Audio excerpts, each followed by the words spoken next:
Greetings YouTube, and welcome to the Blue Corner and to a Yu-Gi-Oh! Retro deck profile. And once again, we're going back to March 2010 Edison Format, and once again I'm going to be talking about dragons. So this isn't the first time I've covered this particular deck on this channel, as a couple years ago I did a 2010 Retro Format profile on Disaster Dragon, talking about the build I played at the time, etc, etc. So why are we doing this a second time? Well, the thing is, during those years, the Edison format as a whole has exploded in popularity and is seeing widespread play among players. There's like a dedicated Edison community, Edison videos, SEMO and MBT covered Edison format for a good amount during their history of Yu-Gi-Oh! So the format has gotten way more exposure since the last time I covered this deck in this format, and as a result it's become one of the most popular retro formats around. Like, it's second only to GOATS at this point, I feel, and I can easily see why. Like, unlike GOATS, it's much more open, there are way more decks to play, there are way more playable decks that can do well. The format is just modern enough that people who came into Yu-Gi-Oh! Later on can find it appealing because there's strategies that they would like you can build some kinds of boards with synchro-oriented decks, you can play control, you can play mid-range. Like, it's a really good and versatile format, and a lot of people have been going back to this format and they've been basically taking modern Yu-Gi-Oh! Logic and applying it to some of the decks available in this time, which is created like a ripple effect as far as like the decks that are playable go, because you've got the decks that were good at the time of Edison format, the quick draw Dandy Warriors, the Gladiator Beasts and whatnot, but now there's like more modern take decks that have become much more powerful in the format, such as Diva Hero, Zombies, and I'm trying to think of like some other ones. Like, there's just a lot of like good decks that you can play now, and one of the decks that has benefited from this modern take as far as like building and play goes is dragons themselves. As when this format was first a thing, the only really viable deck in the form for dragons was Disaster Dragon, and truth be told, it still is, because Red Eyes Darkness Metal Dragon is a powerhouse and Quackamy Drago is good against a couple of the decks in the format. But the dragon strategy has evolved in that there's now an alternate build you can play that focuses less on the control and more on the aggro. It's probably the closest to a modern Yu-Gi-Oh! Deck, because it plays a large amount of monsters, a lot of draw and search power, and it just shits out a board and it tries to kill your opponent. Like, it's basically a consistent, hopeless dragon, and that's what we call Dragon Turbo. It plays the Blue Eyes engine, Cards of Consonance, Trade-In, Card Destruction, and Super Rejuvenation, along with other discard cards to just thin your deck, draw into Future Fusion, set up your board. Like, it's a really cool deck, and I want to try it. It's just I don't have all the cards that's necessary to play it, like Magical Stone Excavations. But yeah, it basically, imagine SOL Hopeless Dragon, but good. On that note, so I think in a recent Edison tournament, someone actually took Hopeless Noir and did a thing with it, because you know what was a thing you could play during this time? The Phantom of Chaos alongside Sky Surge Nolaraz. Yeah, that deck. But it also played cards that you wouldn't see at the time, because people are like, oh, this card's not great, it doesn't let me do this. But as we all know, some of these cards are actually really good. So yeah, so all that out of the way, we're going to be going over a updated dragon deck for the format. Like, this is basically Disaster Dragon, but it takes the concept of the modern dragon deck and applies it. Like, anyone who's played dragons at this time, back then, we'll see this and go, oh hey, it's Disaster, because that's basically what it is. Like, the play style of Disaster is still in this. It's just, yeah, a lot of people refer to this as just dragons now. So anyway, because we're playing the not turbo build, that means we're playing traps and more control-y aspect of the deck, but at the end of the day, it's still centered around this bad boy, Red Eyes Darkness Metal Dragon.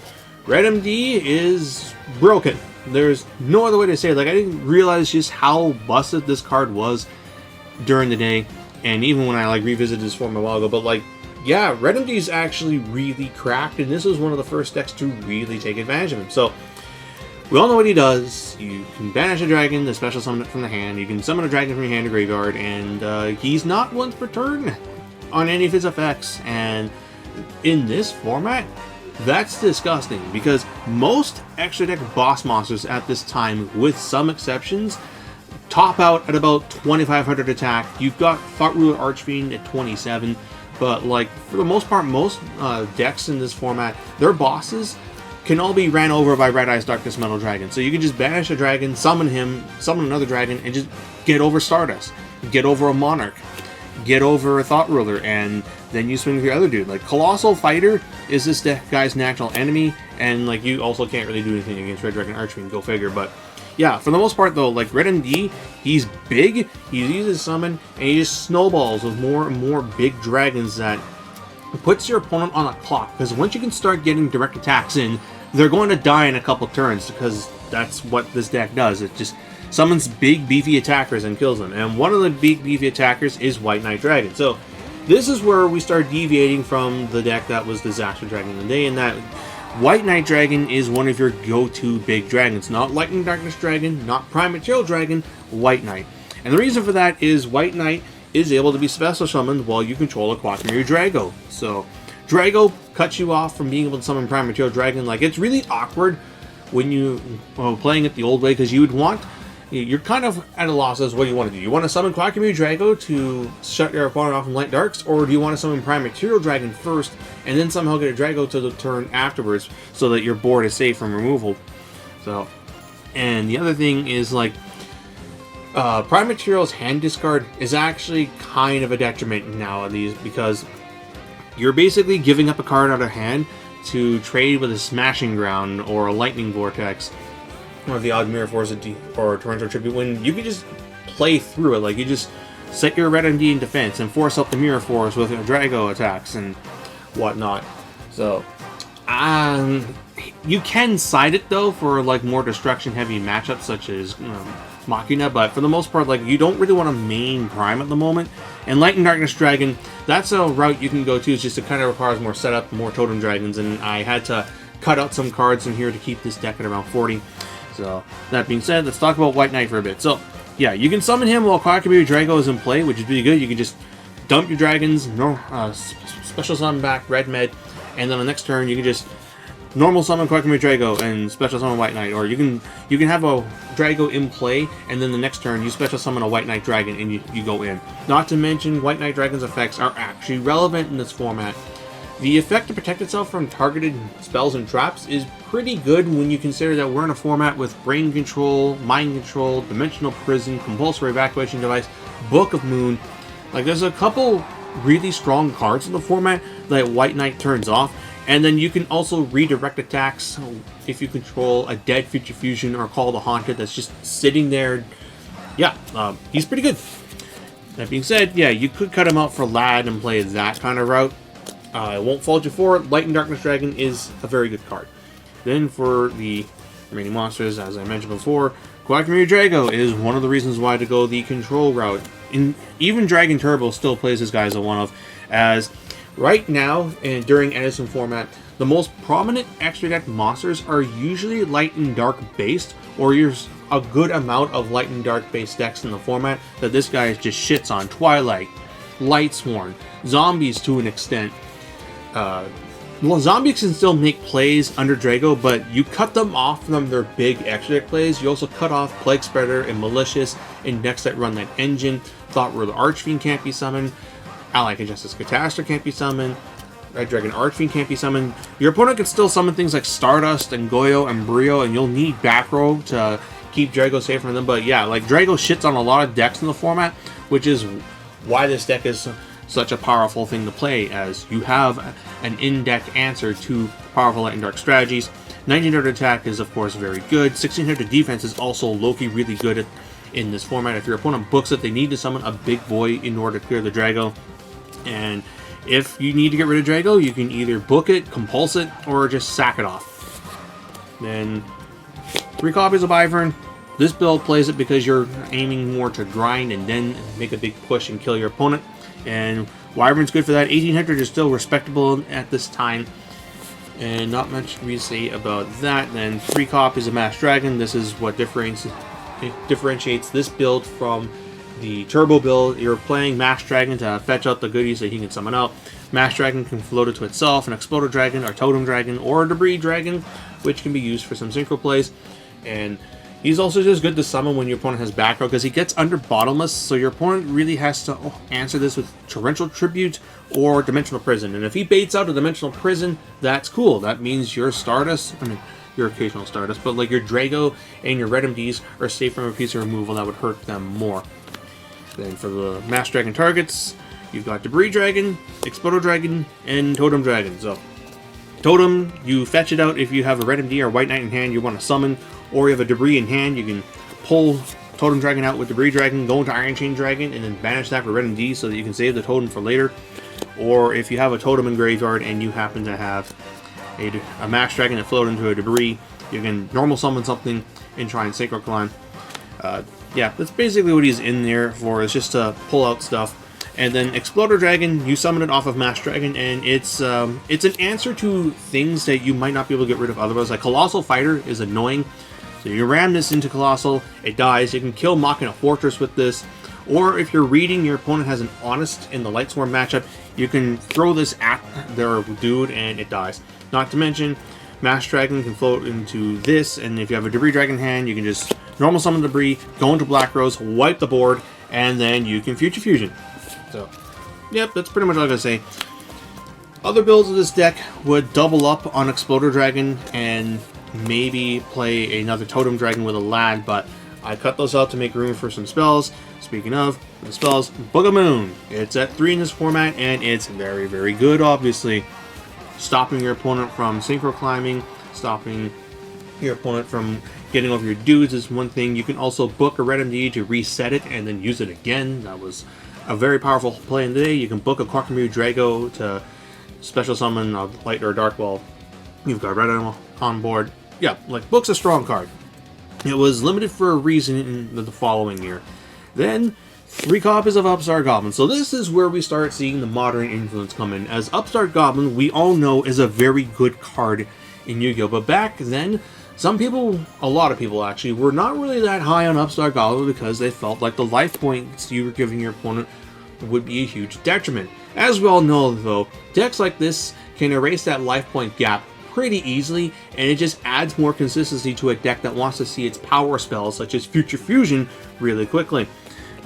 Using Upstart Goblin after Future Fusion is also pretty cracked because you've thinned your deck by 5, so you're drawing into your Brain Controls, your Heavy Storms, your MSTs and whatnot. Like, yeah, like a deck like this needs to play Upstart Goblin, and that's what differentiates modern dragons from the old disaster dragons, because like back then, if you tried to suggest Upstart Goblin, you would have gotten shot down, much like how it was difficult to get people on board with Pot of Duality, whereas really in late 2010, 2011 Yu-Gi-Oh! This deck should have been on a Pot of Duality, and if I were to play this in other classic formats, I'm going to play Pot, because it's... You want to get to your power cards, and you don't mind giving up a turn of special summons if it means you dig for Fufu and whatnot. So, yeah, you play Upstart in this. All Dragon decks in modern Edison format play Upstart. Even the Hopeless style dragons, they play Upstart because you can just erase the life point gap very easily.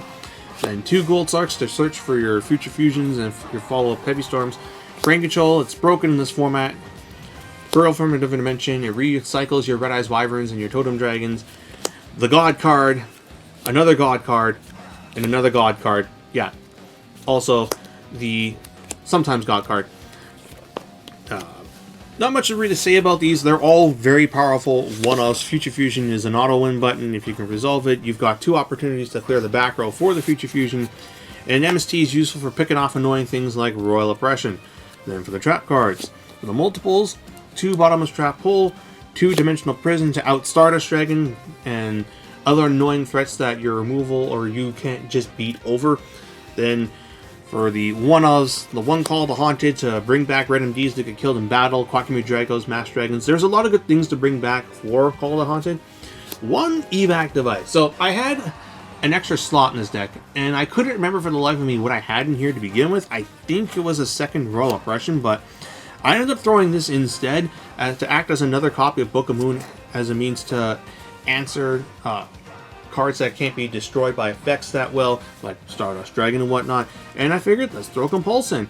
And it turned out to be pretty good when I was playing with this the other day, because it clears the way for you to get a game shot. You can bounce Quackamoo Dragos back You can bounce things that would be killed by Bottomless or Dimensional Prison, Lightning Vortex, and not much to really say. Like, as a one-off, I didn't mind it that much. I could cut this in the future, but for the time being, I think I'm going to play Compulse. Then, for the power one-offs, Mirror Force, Torrential Tribute, Solemn Judgment, and the busted card, Royal Oppression. Yeah, this card's obnoxious in the format. Like, we all know how dumb cards like Emptiness, Order, and Mystic Mind and whatnot are. The Royal Oppression is another card that once you flip it up, it can outright renew the game, especially if you've established your board and your opponent has to try and special summon to answer it. Oppression just says no. And you can do cute little things with Oppression in this deck. Mass Dragon triggers in damage steps, so you can summon a dude out of the deck while Oppression is up with Mass Dragon. And Totem Dragon, much like Treeborn Frog, can trigger over and over and over again until your opponent realizes, okay, this is stupid. So you can Totem Dragon under Oppression and tribute summon a Darkness Metal Dragon or a White Knight Dragon, and so on and so on. Yeah, Oppression's... Then for the extra deck, of course, you got the 5-headed dragon to reveal off of Future Fusion. You don't really get to the point where he's going to hit the board. If you resolve Fufu, you're probably going to kill your opponent by the time that second turn comes up, but it's still nice to have. 1 Chimera Tech Fortress Dragon. Machina is a difficult deck for this to deal with, as Quackamy Drago doesn't do anything against them, and Fortress is just really powerful. So, you side Cyber Dragons in order to out the Machina setup. Just get rid of the Fortress, and then go in. Then for the Synchros, 1 Triton Dragon. It sometimes comes up like, this build of the deck doesn't really synchro that often, but there will be occasions where you're able to brain control a tuner monster and or whatnot and go into your synchros that way. This one you can make by tuning Iron Chain Dragon with a Debris Dragon, or a level 8 with a level 2 dragon, and his effect is when it's synchro summon, you can destroy up to 2 cards you control, and then for this turn's battle phase, he can attack that many more times. So he's potentially 9,000 to the face, which is really cool if you've upstarted your opponent once. Yeah, it sometimes comes up. Then 2 copies of Stardust Dragon. Stardust is very powerful in the format. Red Dragon Archfiend, he's the biggest level 8 synchro available at the time of this in this format. That is generic. And then Colossal Fighter. So, I have mentioned him a couple times, and that's because Fighter's really good in this format, and against this deck in particular, because it suicides with Red MD, comes back, and it can do it again. Like, if you have a opportunity, if you Future Fusion, and you have the opportunity to set up double red meds, you don't do it in attack unless you know your opponent doesn't play Fighter, because they can just summon the Fighter, crash into both of them, and swing 28 direct. So you summon your red MDs in defense, and that way the Fighter can only beat over one of them and not the other, and then you can go on the offensive afterwards. So just keep that in the back of your mind, that if your opponent is on a synchro deck and they can make level 8s, that your red MDs aren't really safe unless you've got some back row to out the Fighter. 1 Thought Ruler Archfiend, he's very good against decks that also play some back row, as he answers Dimensional Prison, Brain Control, Mind Control, much like White Knight Dragon. Then for the level 7s, we got Ancient Fairy Dragon. In this format, Necro Valley is actually a lot weaker than it currently is, as Necro Valley only stops you from utilizing effects like target cards in the graveyard, and Red Eyes Darkness Metal Dragon doesn't. So you can actually summon monsters from the graveyard while Necro Valley is in play with Red Eyes Darkness Metal Dragon's effect. I know, it's crazy, and that being said, though, you still like having the option to clear off annoying field spells like Necro Valley, Zombie World, and whatnot. So, yeah, you just play the Ancient Fairy Dragon. Not to mention, your extra deck space is very loose. Like, you only need 5-headed dragon and, like, some other utility cards. Black Rose Dragon, yeah, not much to say. Black Rose is a very powerful card in the format. Explorer Dragon Wing sometimes comes up. He is basically used to out things that you're afraid that you wouldn't be able to beat in battle otherwise. Like, if your opponent's on Lightsworn and you think they have the Honest, or they're on Black Wings and you think they have Kalut, what this guy does is he attacks the monster, and if its attack is equal or lower than it, he immediately kills it and deals its attack as burn damage. So they can't Honest or Kalut around this, which is pretty cool. Then, Iron Chain Dragon, you actually do go into this sometimes. Yeah, it's just a Synchro 6 you can go into, and then banish for Red Eyes Darkness Metal Dragon so that you can save your Totem Dragon for something else. It's much more prominent in builds that play Light and Darkness Dragon or Yamada Dragon, because Totem is much more important for those. Then for the generics, Rionak, Goyo, and Ally Justice Catastor. Yeah. These are just all things you can synchro summon after you brain control a level 3 tuner or whatnot. And yeah, that's it for the deck. And there you have it. This is my updated take on Dragons for 2010 Edison format as far as the control mid-range back row version of the deck goes, which is Disaster Dragon. The next time I cover dragons on this channel for Edison format, it's going to be the turbo build. I just have to get all the cards to play it, and then yeah, we'll muck around that, because like I've seen what that deck looks like, and it looks really cool to play. It reminds me of Blue Eyes Dragon Rulers, which is a deck I of course like. Like it reminds me of later iterations of Dragon Rulers where you're just dumping your dragons to the graveyard and you're trying to soul charge them back. Except your soul charges in this case, and usually summon 2000 attack body that just snowballs. And yeah, that's all I really gotta say. Like if you're looking to play dragons in this format, this is one of the builds you can play of it.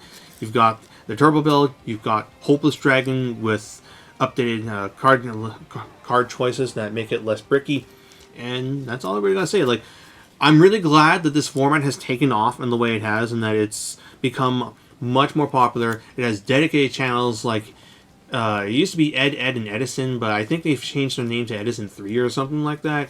And like you can just find Edison content on this channel in general. There's way more people posting up dragon lists. Some of them are people who played dragons back in the day like I did, and people who are hopping into the deck now. Yeah, like it's a really cool deck, and if you like control and if you like mid-range, this is a deck for you. And that's all I gotta say. So until next time, this is Bluestar899, jacking me up.